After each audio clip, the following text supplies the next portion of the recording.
so stunned that there was no cheese.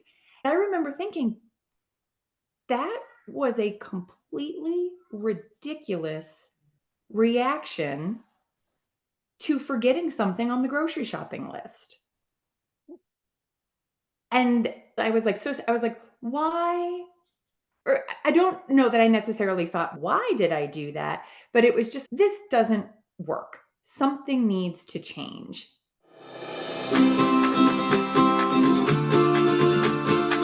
Welcome to the Simplified Organization Podcast, 15-minute conversations with real moms about managing our homes and family life cheerfully to the glory of God. We can actually enjoy our housework and love being homemakers when we focus on truth and work with gratitude. I'm Mystie Winckler. I write a podcast at Simply Convivial, and I run Convivial Circle, a community helping women to excel at homemaking and do life cheerfully. And today I'm joined by an active member inside Convivial Circle, Tricia Leger. Thank you so much for joining me today, Tricia. Yes, thank you for having me. Tricia is a Catholic wife and mother of 5 children who spent her single years in college mission and now makes a home and builds a domestic church in southern Arizona. So now, how long have you been in Convivial Circle? And do you remember what it was that prompted you to join? Yes, I've been a member, for about 2 years. And I remember one of the things, it was just such a moment for me when Saturday night is pizza night and there's all of the hustle and bustle of trying to get dinner on the table. And so I go to make pizza and there's no cheese, none. And I remember standing there, with my mouth hanging open, as if you had just told me space aliens landed on my roof. I was completely shocked. How could this possibly be that there's no cheese? And my husband said, "Do you want me to go get some cheese? Because if your problem is you don't have cheese, the solution is go buy cheese." But I was just so stunned, and I stared at him like a fish out of water, and he's just, "I'm going to go get some cheese now." And we lived literally 2 minutes from a grocery store. I think he went and got cheese and was home, and I might have still been standing there, so stunned that there was no cheese. I remember thinking that was a completely ridiculous reaction to forgetting something on the grocery shopping list. And I was like, why? Or I don't know that I necessarily thought, why did I do that? But it was just, this doesn't work. Something needs to change in life. And at that time we had 4 kids, and I think that what really prompted me is that I have a really good memory. And when all you're trying to keep track of is yourself, maybe yourself and your husband, yourself and one kid, you can totally rely on your memory. But you get 2 kids, you move house. 2 of my kids are on the autism spectrum. One kid has special needs, and now you're managing a therapy schedule. And that system starts to break down really fast. And so the cheese moment was just, I can't rely on myself to manage these things by myself anymore. And I'm not sure, I don't know what kind of internet rabbit trail or podcast rabbit trail I had been on that had led me to Simply Convivial, but I think it was one of those, it was like, beat burnout, beat overwhelm, stay on top of things. I was like, that sounds like the recipe for what I need. And I joined, I think, just for 1 month, or I might have done a quarter. And after just going through a few of the modules, it was like, yes, this is what I need. And it wasn't the home management tips. It was 100% the attitude tips, the mindset tips, because I had certainly gotten myself into that mess because I was relying totally on myself and thinking I could do it all, and that the checklist, the to-do list is the priority, Mhm. and not my relationships, not the peace in my home, all of that. Like that, those were just in the background, a thing that just magically happens once the toilets are clean and the dishes are done and you have cheese for pizza, then all of that other stuff comes later. And that is not true. It's completely backwards. So it wasn't necessarily that there was no cheese, but it was the reaction and response and just coming to the end of, wait, something bigger is going on here. Yeah, exactly. It was Yeah. just more the realization because the initial reaction was like, how could I possibly forget cheese? I was like, people forget things all the time. But something about that realization Yeah. that I was putting all of this on myself and my memory, my competency, my kitchen skills, my list making skills, all of that. It was the realization that there was like a really profound disconnect there because it's an honest mistake. Why should I completely shut down over a simple honest mistake like that? Yeah. Yeah. I was going to say, because I can't promise that joining Convivial Circle will mean you never forget anything on your grocery list, because we just ran out of milk for pancakes 2 weeks ago. And that's the funny thing. This morning, the kids had cinnamon bread with their breakfast, and I saw a kid take the last slice out of bread out of the bread container. And so my first response was, I should make some bread right now. No, I need to educate the children. I've got a grumpy teething baby. I have not one, but two video conferences I've got to do today. We're just going to have to not have bread today.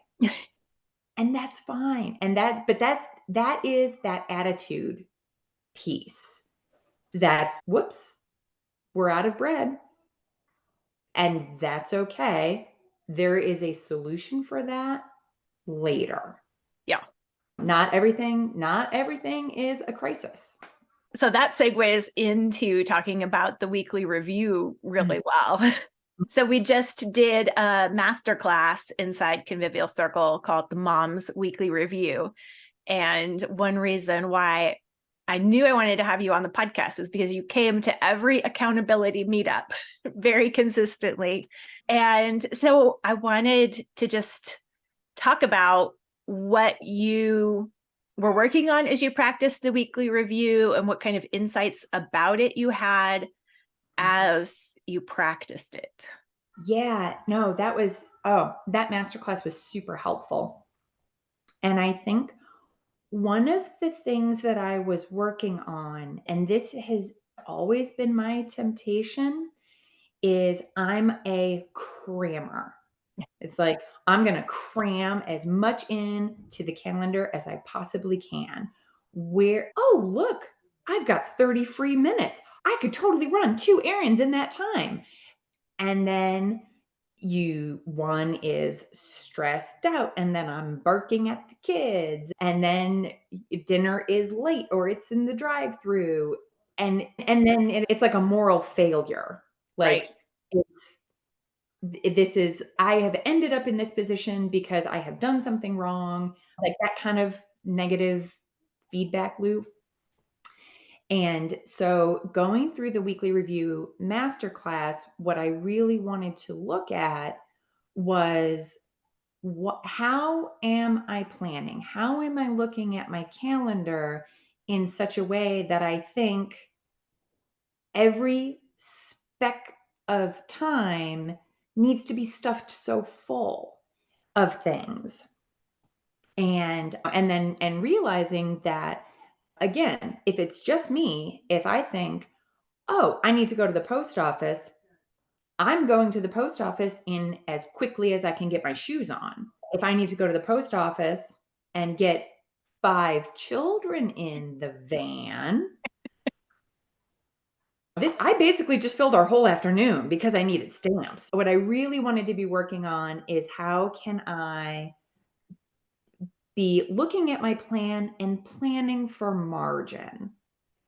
Because as soon as, and I'm so guilty of this, I'll write out a list, I'll write out that weekly plan and say, this looks great. And as long as X, Y, Z doesn't happen, it will work perfectly. The problem is that every now and again, it does actually work out that way.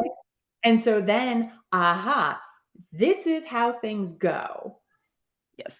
But that instead of seeing that as the exception, it really is. Like it takes 10 to 15 minutes to get there. And maybe one time in like just a complete miracle, you did it in 9 minutes. So now in your head, it's, oh, 10 minutes or less. And never does it work like that.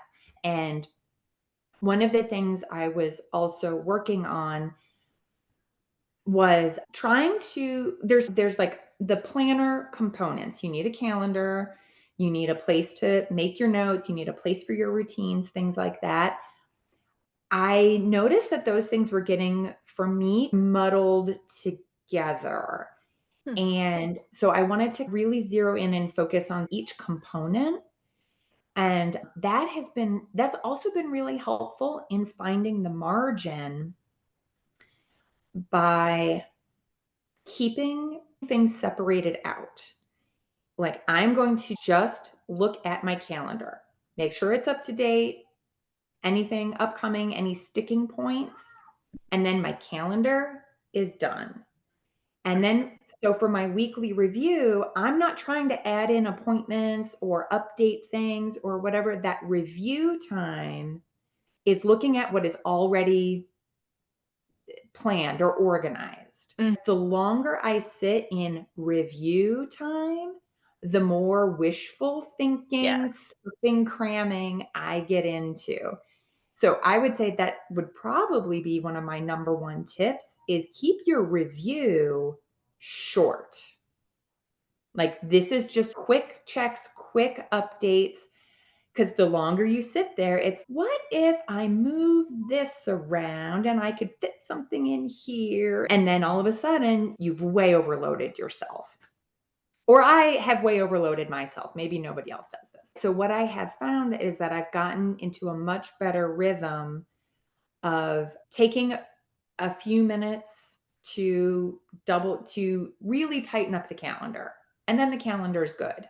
And then maybe taking a few minutes to do a good thorough check of the pantry, a good thorough check of the freezer, get a good grip on the bulk of the grocery situation, the meal situation, so that when I'm sitting down for that weekly review time, I can keep it short and sweet, fill in my dashboard lickety split, and then it's done.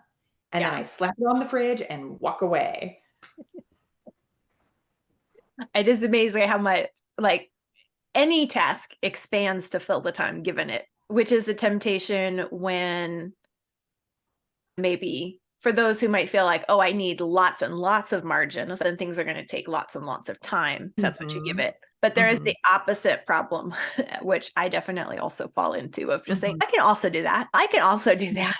And I think like for me, there's perfectionism wears a lot of disguises. And so for me, perfectionism is the superwoman disguise.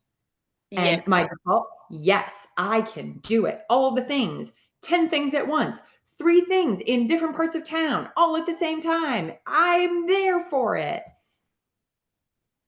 And so, oh, I could fit this errand in. No, I can't. You know what I can fit in? Throw a couple of picture books in the bag, a couple of extra snacks, and then when we arrive at the next thing, 15 minutes early, like with no yelling and fussing. And so when the kid who simply cannot find his shoes suddenly locates them, we're still on time. And so we get there 15 minutes early. Everyone can have a bag of fruit snacks and take a trip through Mike Mulligan and the steam shovel. And there you go. And that's because that's what Perfectionism is so expensive. It costs you your time. It costs you your energy. It costs you your peace. It costs you your sanity some days. It robs you spiritually because then I'm doing it and not our good and gracious Lord. It costs money because now I'm driving all over town, and when gas is $4 a gallon, why am I running around like this? And I got myself in a sticky wicket, and I'm in the drive-through, and there is no such thing as a cheap trip through the drive-through anymore. And so it's all of this like that. Yes, I can is it costs so much. That perfectionism is so expensive. And that's also the power of baby steps. Oh, I got this done early.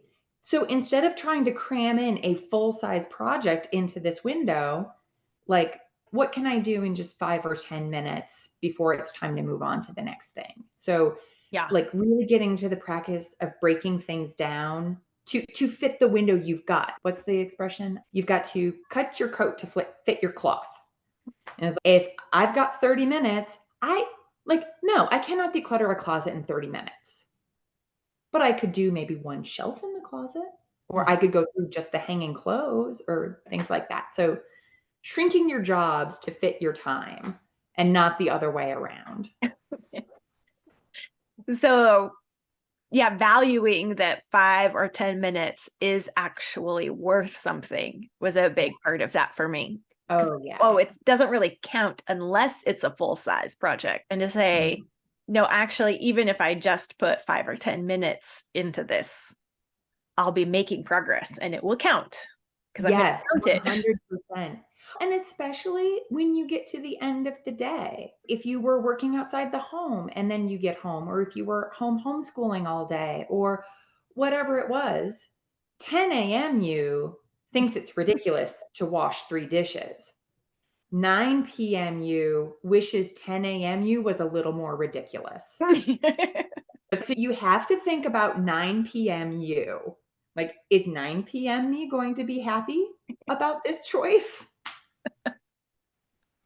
9 p.m. me wants a cup of tea and a book. 9 p.m. me does not want to be scrubbing pots.